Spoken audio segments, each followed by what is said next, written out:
Hello students, this is our lecture number 6 and today I'm going to talk about how to create the array of object and the various uses of this keyword, right?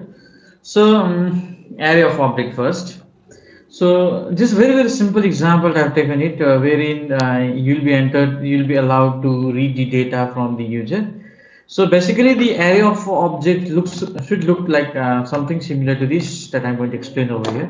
Suppose we have a class, right? Suppose we have a class called a student, okay, a student, wherein inside the class I have a two data member, name is string string name, where I'm going to have a name and integer, just example, okay, just example, integer, the identity ID value, integer value, identity of the student. Now what I want, what do I mean by the array of object is like I want to store these two information about the various different kind of student. For example, I want to store for these two information about four student, right?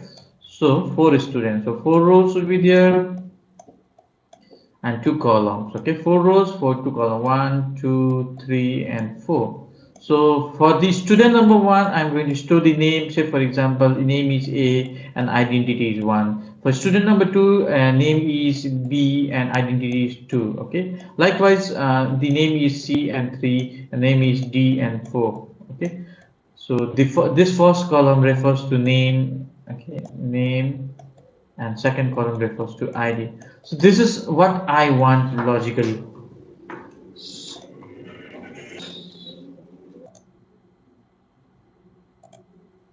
Yeah, so this is what I want to do. Okay, so how do I create such kind of array? Okay, so coming back to the slide. Okay, so first of all, I'll have a class called student wherein I am going to have two instance data member,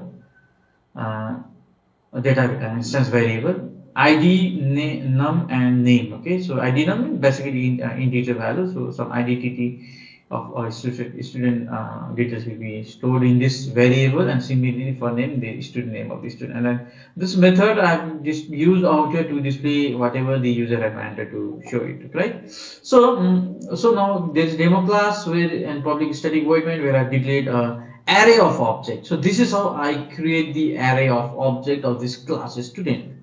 Okay, so this kind of structure that I want, this structure has to be pointed by a particular object. Okay, so this is what I want. So how do I do it? So name of the student, okay, name of the student followed by the student variable object variable name of the name of the class, name of the class is student followed by the object variable name. So st and the square bracket equals to a new operator, and then student is name of the class, and inside bracket I have to specify how many number of rows. Okay, so if it was this my case, then I should have given 4 out here. I should have given 4 out here because I want to store the information about 4 students. I want to store these information. I want to store these information about the student of 4 number of students. Okay, so but here in this case I have used only 2 for simple reason. I want to store the student name and ID of 2 students. That's why. Okay, now for actually allocating the memory, okay, for actually allocating the memory for this array of objects for each and every row, I need to use the new operator for creating the for reserving the memory.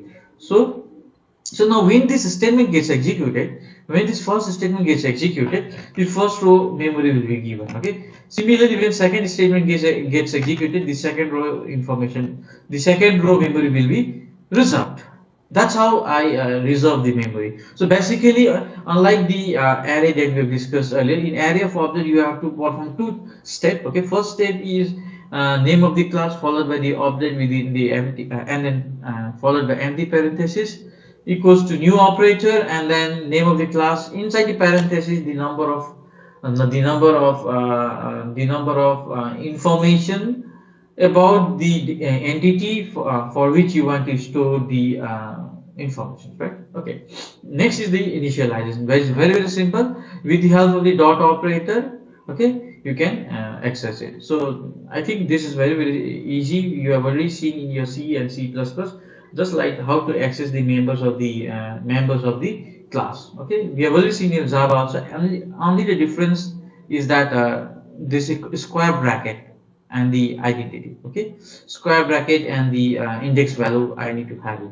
So in the row number 0, I am going to store the first identity with the local name, and in the row number 1, and for my student detail identity is 9865 and followed by the name Z, right? So instead of 1, I have got 1986, and instead of A, I have got Rocco, and instead of 2, I have got 9865, and instead of B, I have got Z. So that's what I'm displaying over here. Okay, you can try it out. You can display. Okay. Now coming to the point, another example, this keyword. Okay, so for this keyword, I'd like to take help of the example. Suppose there is a class called demo. Suppose there is a class called demo, and uh, look instance variable int a comma b, right? Int a comma b, right? So you have got two instance variable int a comma b. Now suppose I have got one more method like input. Okay, so void input is name of the method, and I am taking two argument. So I am taking two argument, int a and int b. So purposely consciously I am taking a and b with the same name as former parameter, as that the name of the instance variable. A and b are the example of instance variable, this highlighted one, and this is an example of local variable local to input. So now inside the method I will have got two code. Okay, so a equals to a, okay, and b equals to b, right? Okay, so now class main, suppose this is my main class. Okay, this is a main class, this is not the main class. Okay, main underscore f. Okay, so inside the main, I have declared two variable int x comma y. Okay, and then I've used this x comma y with some value, so int x equals to 5 and y equals to 6. Now after this I will try to invoke create the object of class demo. Okay, demo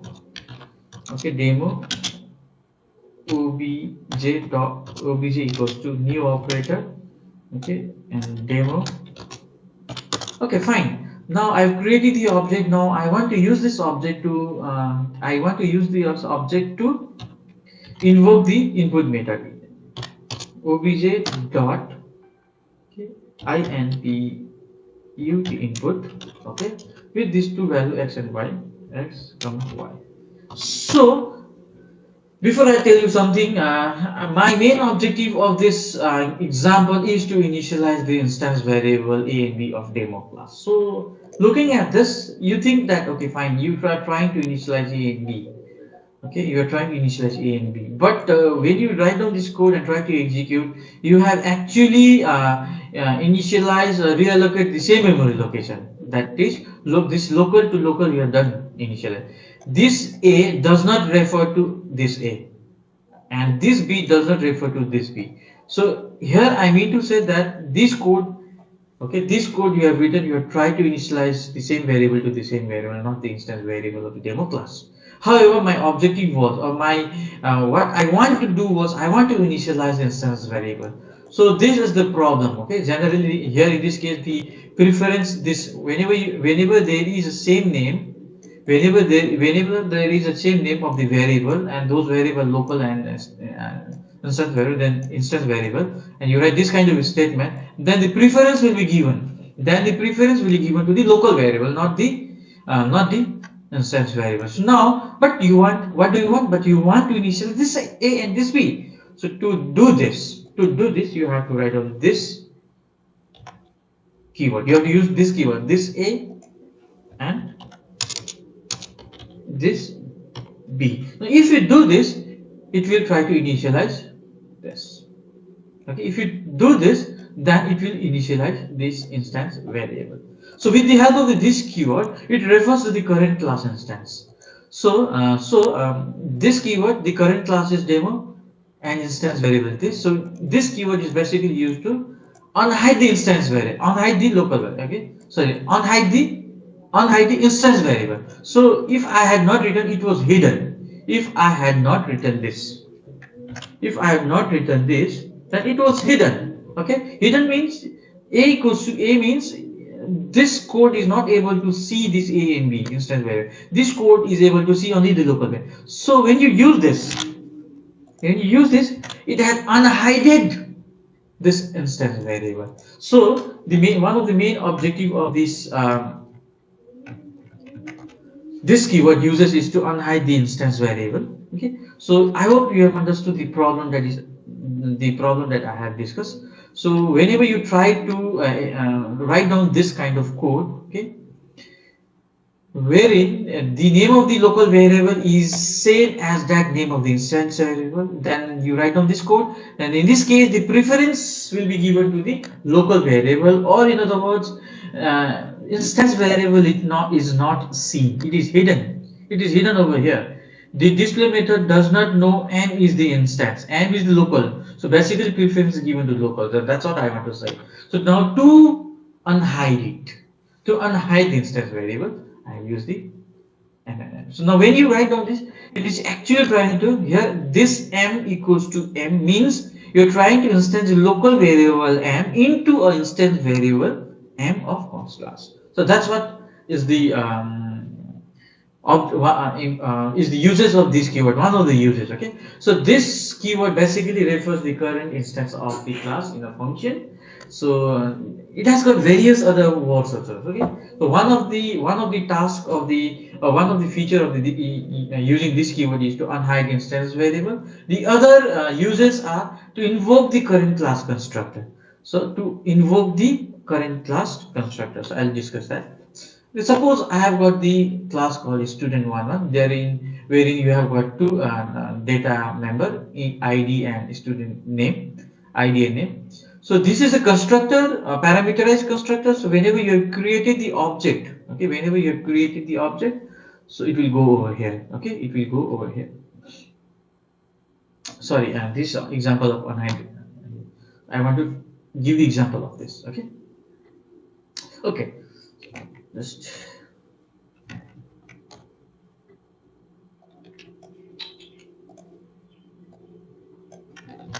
okay, fine. See, there is a class called student. Two data member is there. Three data member is there. ID, name, and city. ID, name, and city. ID, ID, name, and city. Okay. This I've got memory block. This has got some memory. But whenever an object is created, fine. Okay. So whenever this statement gets executed, E1 is the object. Okay. So E1. So E1 is the object referred to this. Okay.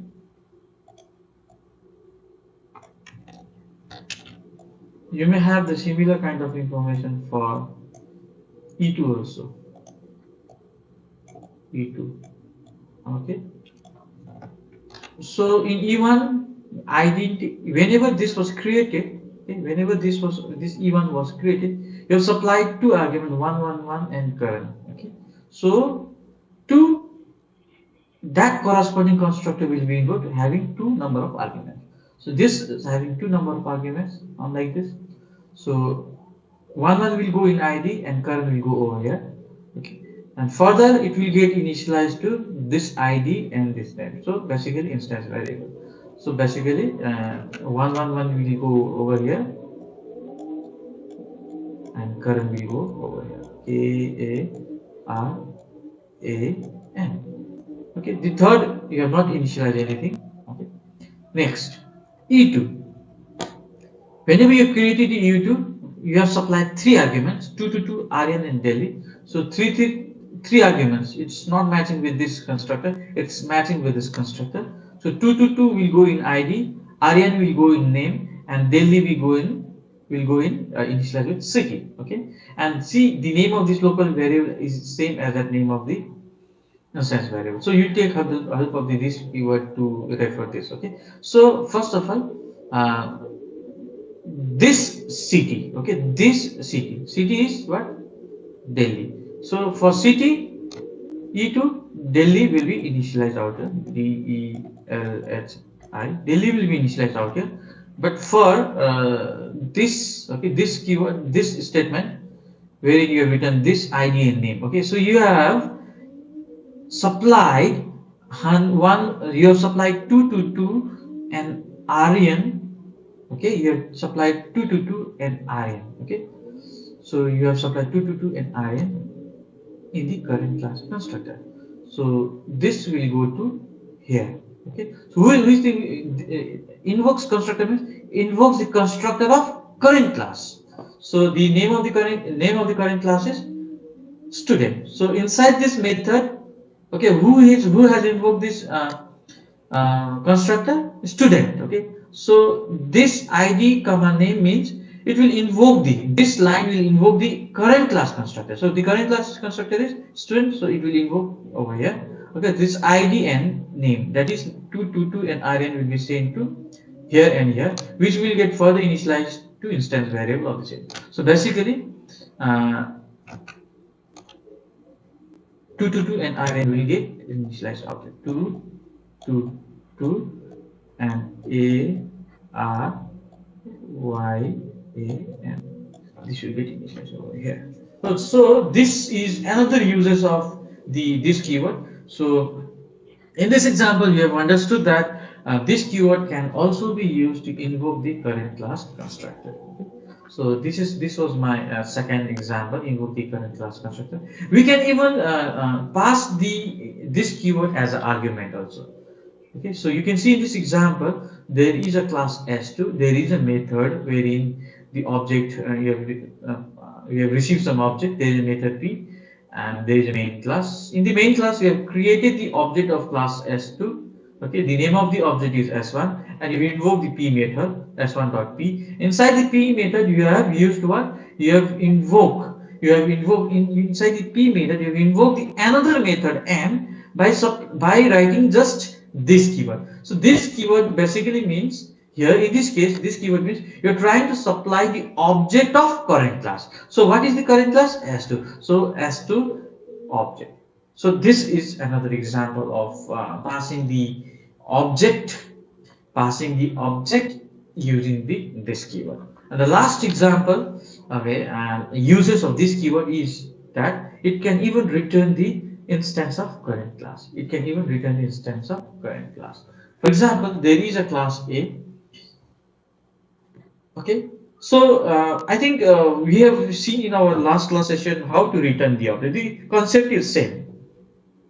There is a class A. There is a method A whose argument is empty, but return type is class A type. So basically, you're trying to return the object of this class. So you can even use in this scenario, you can use this keyword to return the object of this. So you might have some statement over here, like for example, complex C A okay OB1 and return this. Okay, so likewise, you can even return you are allowed to return the object by using the with the help of this keyword. So here this return type is A because this method returns the object of this class type A, and you have got simple message. So there is a test class PSVM is there. You have created two objects A1 and A2 of this class A, wherein after that you have written A2 equals to A1 dot get A. Okay, so A1 dot get A. So A1 dot get A will return the object. Okay, and A2 has the ability to receive it, and so on. So I'll show you one more example. Okay, we have seen 4 examples of using the keyword for various purposes. Now, is it true that this keyword really refers to the current class instance variable? So we'll check it out. So there is a class we have written A5. One method is there. Okay, void m. This content I'll discuss later on. PSVM is there. I have created the object of this class A5. Name of the object is OB. Then after that, I'll have a SOP statement, okay, wherein I have simply specify the name of the object. For object, name of the object. Okay, so it will display one unique integer value or maybe long value, whatever, some address it will display it. Okay, now you have invoked it. So say for example the address you have got is 789. Now obj.m, the control will go over here. Now SOP for this. Okay, now who have invoked this? This obj have invoked. M was invoked by obj. Now when you try to display this just like this, okay, just like the obj you have written this. So this refers to current class instance. So current class instance is obj. So it will also display 789 array. So if they are same, if the if the numbers are same, the output of this and the output of this, if they are same, then it is proved that this keyword refers to the current class instance variable. Okay. Okay. Thank you so much. So just to brief you out, if you have any questions, okay, you can please post out. So today we have discussed how to create the array of object with examples and what are the various uses of this keyword along with the examples. Thank you so much.